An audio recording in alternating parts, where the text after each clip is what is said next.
Hi guys, my name is Open Oil and I'm able to into dolls.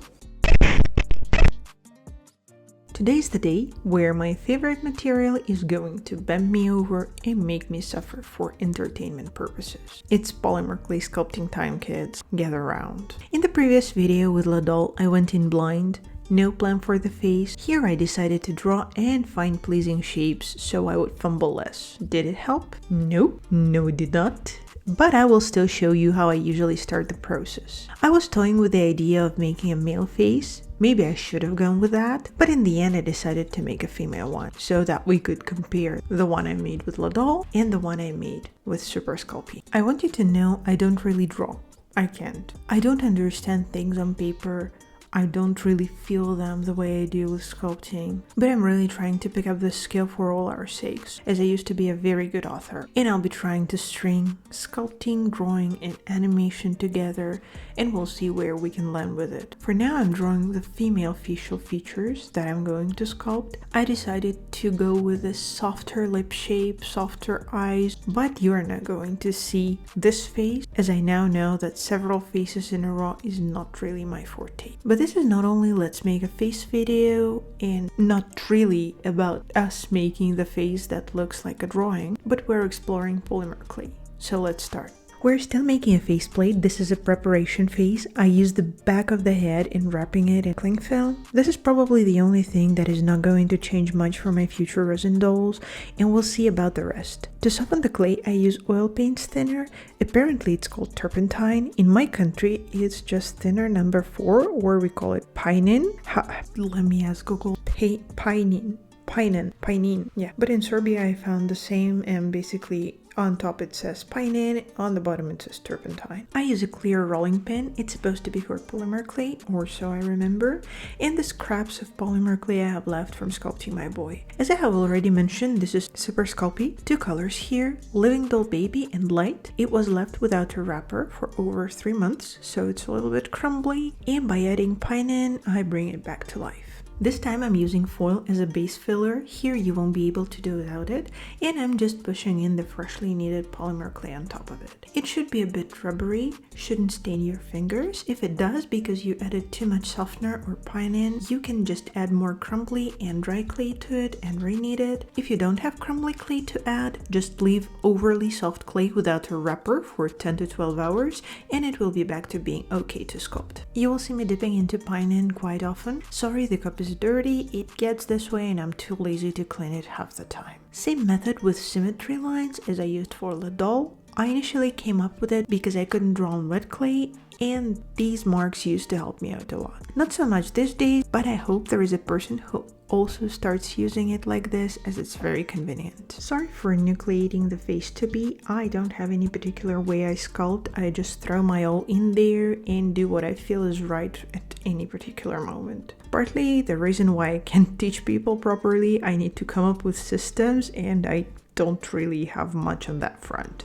But I still made this, so I must be doing something right. While sculpting with polymer clay, you can notice that there is this springiness to it, like you need to push a bit harder to leave the mark needed. It's normal. It's exactly what I liked when I sculpted Ladol's face. The material itself is very springy, especially when the clay is fresh or freshly revived. You also might need more force while smoothing the new blobs and making them blend seamlessly into the sculpted ones. But it is 100% possible. If you still see visible seams between the base blobs and the new blobs, dip your sculpting tool in pinene or softener and try to soften them. This will definitely help with blending. As with the previous face, I don't work on one area. It might seem a bit overwhelming if you're just starting out. Also, my faces at the very beginning look like I should never have picked up sculpting. But in the end, if you try seeing a bigger picture and not giving up, if you start, you'll get to the result that is possible. And then it will be graduating to the desired category. Here I'm still trying to sculpt with the beginner's tools, but I quickly lose my patience. I kept saying myself that if you're on a polymer clay journey, 60% you're on the experienced side. So you might have more tools that I mentioned in the beginner's video, and honestly I was a little bit tired of the constraints. I'm very sorry. So I use these. They're tiny tools that I picked up in several different places. There might be some for nail artists, some of them for dentists, some of them are for sculptors specifically. But honestly, I don't know where I got them. I don't remember. I cannot be trusted with money around the places where I can buy things that can help me sculpt. I just spend everything I have and sometimes even more. So yeah, I cannot be trusted. I don't remember where I got them, but they really help. If you can find the same ones or the ones that can help you sculpt on a tiny scale, for faces they are really important to have. For faces when you are farther along, because for La Doll, for example, the face was the same scale and I used only the things that were suitable for beginners. Here I expanded my tool set a little bit. And now you see me lose this strand of the face I saw in my mind's eye, and the forgiving nature of polymer clay. It starts sticking to the instruments already. To wipe them, I first dunk them in softener and then wipe. Honestly, wet wipes are in high demand right now. In my workshop, I use them all the time for everything, so I use them for that as well. Also on this face, the most used tool as I see it is my end of a flat brush, the blunt one. It helps with those divots. I also try to train my brain to think that all the divots are shadows on paper and all the planes sketch light. So if you can draw, it can help you a little bit. And I'm reversing the process here. So I'm first sculpting, and I'm a sculptor, and I'm trying to reverse the process to try to translate the sculpture back on paper. We'll see how it goes. Those new facial features, I smoothed them and now I'm defining them more on the sharp side. And what I lack and what can really help me do this is this wire. I bought it for something different, but it can replace this loop tool pretty effectively. As you see that the loop tool's wire itself is a little bit on the thicker side, and I'm making this thin loop. And sometimes it can be better for the facial features definition, as it takes out smaller chunks of clay and the process is more controlled. As a base, I use a wooden cuticle pusher and I wrapped some soft tape around it so it's held better. And now I'm adding those divots so that they are a little bit more defined. The next tool is a paper clip. I decided to go all out in showing you what you can sculpt with here. The paper clip's wire is more like the loop tool's wire, but the curve is a little bit different. I use it all when I'm sculpting. If I had a butter knife lying around, I would have used it as well. I sculpt with everything. Sometimes I even sculpt with tiny figurines that I have lying around my apartment, just because they have those smooth rounded edges that sometimes are really needed. But my favorite metal cuticle pusher and wooden ones are still shining bright. They help me smooth this whole thing in no time. At this point, I still am doing the first sculpting session. Normally, I would stop here. I probably should have, because my eyes get really bored with the same landscape, and me creating the same one and smoothing it over and creating a new one is not helping anybody. But I was still entertaining the idea of filming it in one go. Look, I'm still very much a novice in YouTube things, so I keep waiting that everything is going to fall into place in no time and I'm not going to suffer through, I don't know, through the things that are typical for me, and for YouTube I'm going to pull through. It doesn't work. It doesn't work. At some point I will get this and we're going to stop where we need to stop, but here I still am going strong. I go over the features, smoothing things with a brush, a cuticle pusher, a handmade wire tool, and sculpting with scalpel. With polymer clay, I cannot imagine sculpting without a tiny scalpel. The clean edges it produces are so nice. I love the nose. Unfortunately, I didn't keep it in the final sculpt, but the nose was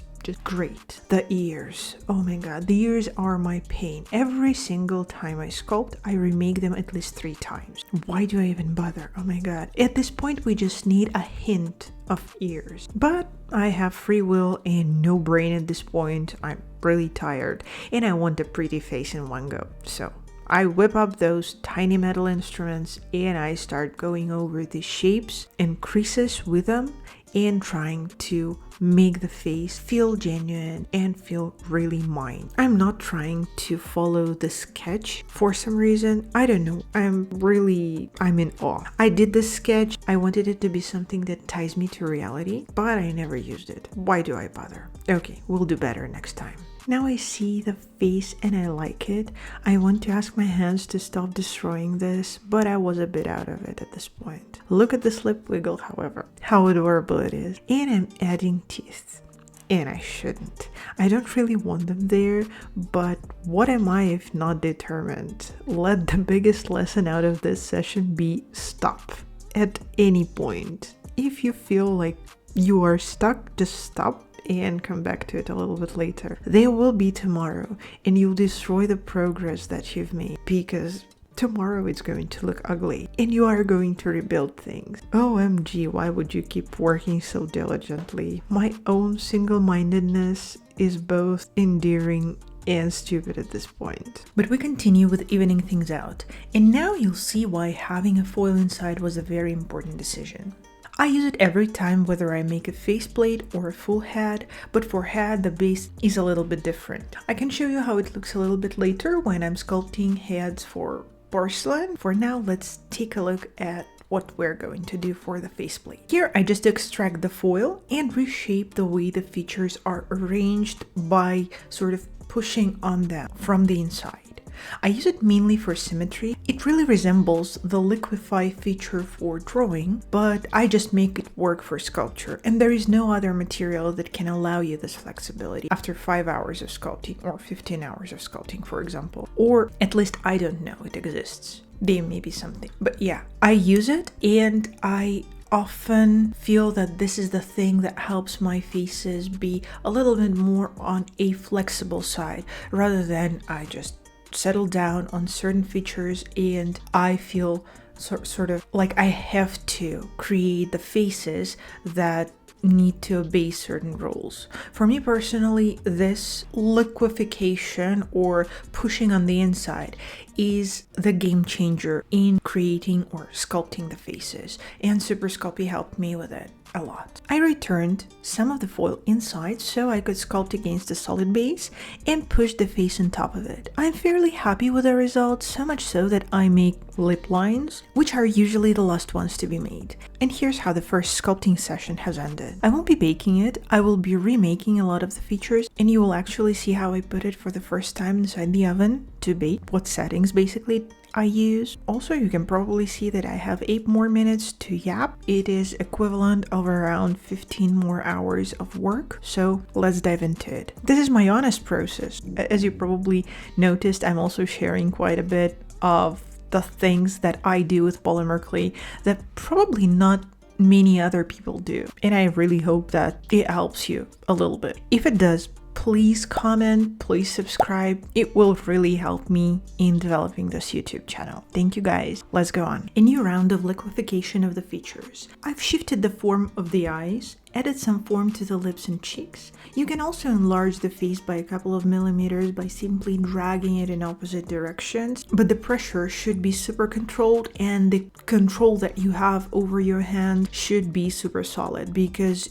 you do not want the material to tear in half. I observe symmetry a lot, and the features themselves sort of become really familiar to me, so I try to switch it off by pulling myself away from the sculpt and then looking at it really closely. Then I add tiny smidges of clay where needed. The work is really slow and methodical, and this is the exact place where I wish I was smart enough 10-ish years ago and started learning ZBrush or Blender with their nifty symmetry feature, so that I wouldn't be as frustrated trying to add millimeters of clay to different parts of the face. Where I don't shy away from adding it though is lips. The tiniest blob can make a difference. I can spend days adding droplets of clay here and there, trying to make the lips as yummy as possible. And to be honest, this is the part where I feel the most inspired and that I feel the most inspiration from. I will also probably remake the lips for the doll face, as they feel a little bit small, and I think that they are not as luscious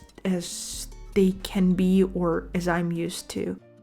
I understand that sometimes people might feel like I repeat myself a little bit because I like epicanthic folds, my noses look similar, the lips are luscious and big, ears are a bit protruded, but even within these limitations, I managed to create great things, in my opinion. For me, these limitations of personal style feel almost like a challenge, the one I enjoy and one where I can make enough of similar faces, lull you into false predictability, and then break my own rules and evoke a lot of emotions from people. And polymer clay is the sort of material that, in the middle of the sculpt, allows me to switch directions. These are all the sessions before the first bake. Now I'm baking it. You can see I used a little stand sort of made of foil. Here's my dog helping me to set up the temperature. The temperature is 130. The time is 15-ish minutes. And this is how the face turned out.